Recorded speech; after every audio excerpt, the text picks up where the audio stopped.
अरे किरिया में दीपुरा नावत के नाम भइबा ललटने हमारा दीपू भैया के शान भइबा। अरे की बोला खबर बताई के ने के अरे की बोला खबर शिल्पी जी एगो हमरा लेखा नया नया लड़का तारा लेखा लड़की से शादी कैले रहता न मेहररुआ अपना मर्दा से पूछतिया क्या तो मर्दा कहता अरे की बोला खबर बताई के ने के शत्रुघ्न भैया जब तू हमारा के चाहेला नो तो हम थोड़ा सा पत्नी के ज्यादा खुश कर देबिला एक से तू चाहिए हो। अरे की बोला खबर बताई के न के एक तरफा वोट ललटे ने क्या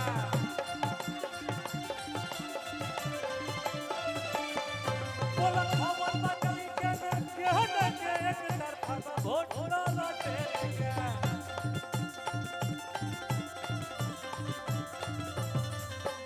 कहरावो रे बात के कर सपोर्ट हो बोलो न के करा में मारो तारा वोट हो कहरावो रे बात के कर सपोर्ट हो बोलो न के करा में मारो तारा वोट हो। अब हम गलत नहीं सुन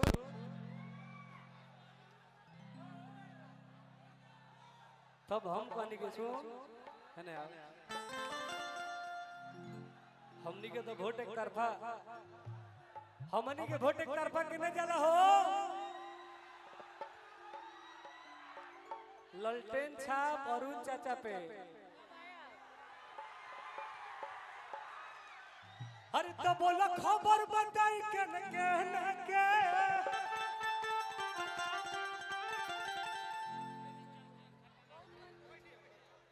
कितना प्रचार करे बोला बस देखो विजय जी खतरनाक ड्राइवर जी की तरफ से पुरस्कार बा। अरे की बोलो खबर बताई के न के अरे तो ये के लाहौर पाए जंग ए हमें भैया हेलो हेलो शत्रुघ्न भैया से कुछ काम में कहो।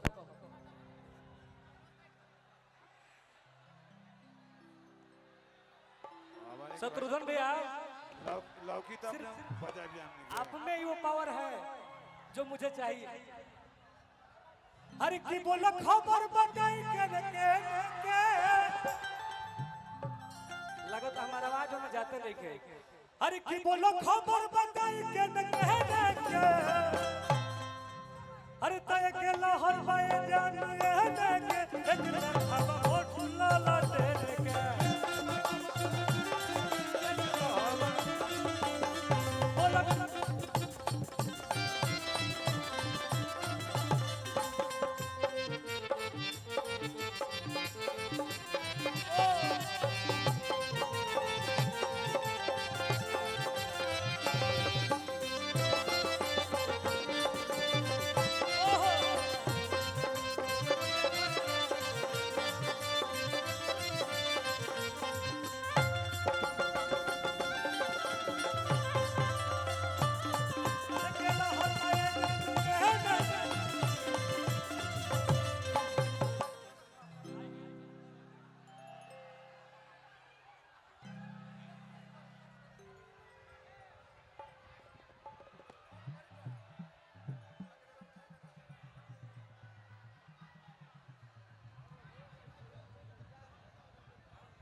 अरे की लालू जी के कृपा से पहचान भइल बा।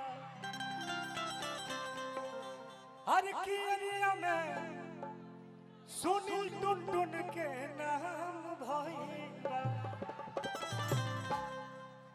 अरे तललटनिए हमारा जनुआ के जान भइल बा।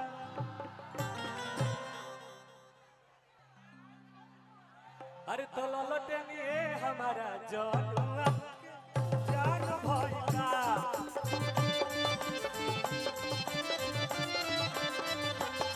ललटनिए हमारा जनुआ के जान भइल बा।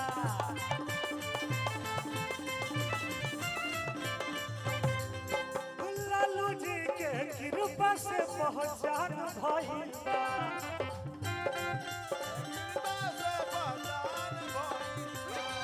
अरे एरिया में सुनील टुनटुन के नाम भइल बा।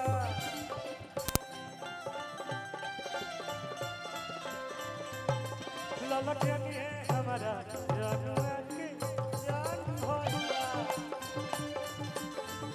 आवो भइल बाटे ललटनिए हमारा जनुआ के जान भइल।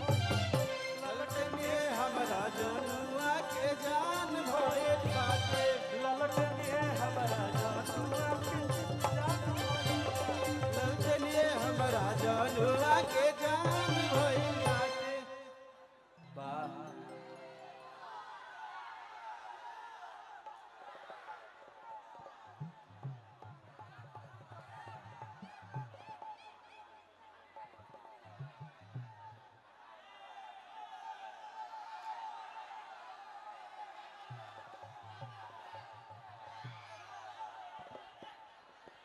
एगो हेलो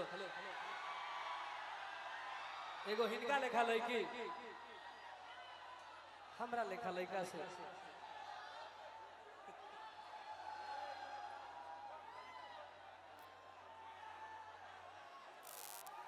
व्यास जी एगो हिनका लेखा मेहरारू हमरा लेखा लड़का से कहतिया। टुनटुन जी हाँ मंच पे विद्यमान है दीपू राणावत यादव जी। अज्ञाओं की जनता के लिए जो सरकार से कर देता है बगावत, बिहार के उस नौजवान का नाम है दीपू राणावत। एक बार जोरदार तालियां दीपू भाई के लिए होनी चाहिए। और इस बार आपके अभिनेता आपके नेता वही हैं, इसलिए मैं नौजवान साथियों से चाहता हूं कि जोरदार तालियों का प्यार पूरे परिवार के नाम कीजिए। और एक से बढ़ के एक गीतों की लड़ी प्रस्तुत करने के लिए मंचासीन है ओनली ऑन टुनटुन यादव।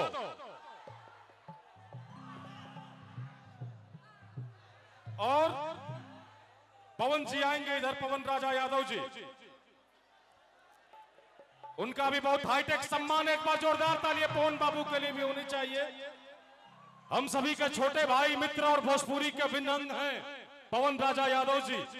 और अरुण भैया के दर पे इनका भी हार्दिक हार्दिक स्वागत है। लेकिन व्यास जी से चाहता हूं कि सब हितई जई है रे जनुआ जी जाके गामे जन जई है।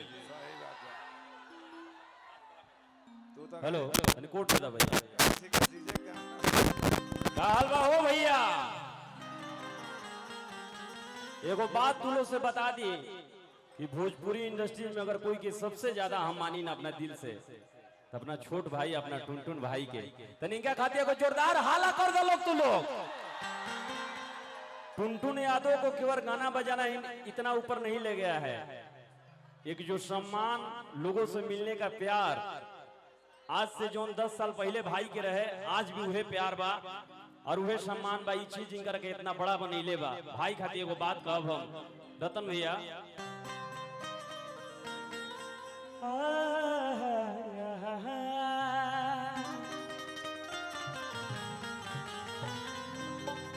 तारा के जब भी हम देखी ना तो हमके बहुत एनर्जी मिलेला भाई, क्योंकि हम वो दिन देखले बानी जो ना दिन से तू स्ट्रगल कैले बड़ा। एक गाड़ी बनने की शूटिंग करके आयल बानी जा दोनों भाई। भले आज एगो माई के बेटा नहीं खींचा, लेकिन तारा खातिर एगो बात कहब कि जुड़ गइल तहरा से जाने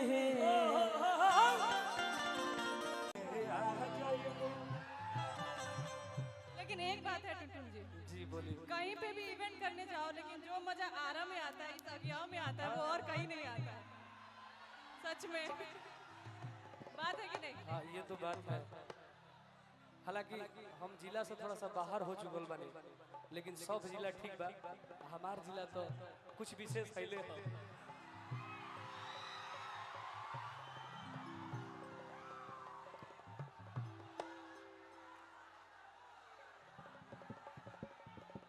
हाँ हाँ क्या हो रहा है?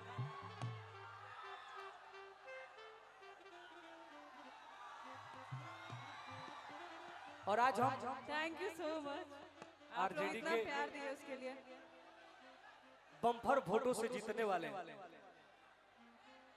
अज्ञान नरेश अरुण चचा के दरबार में आइल बनी और आरजेडी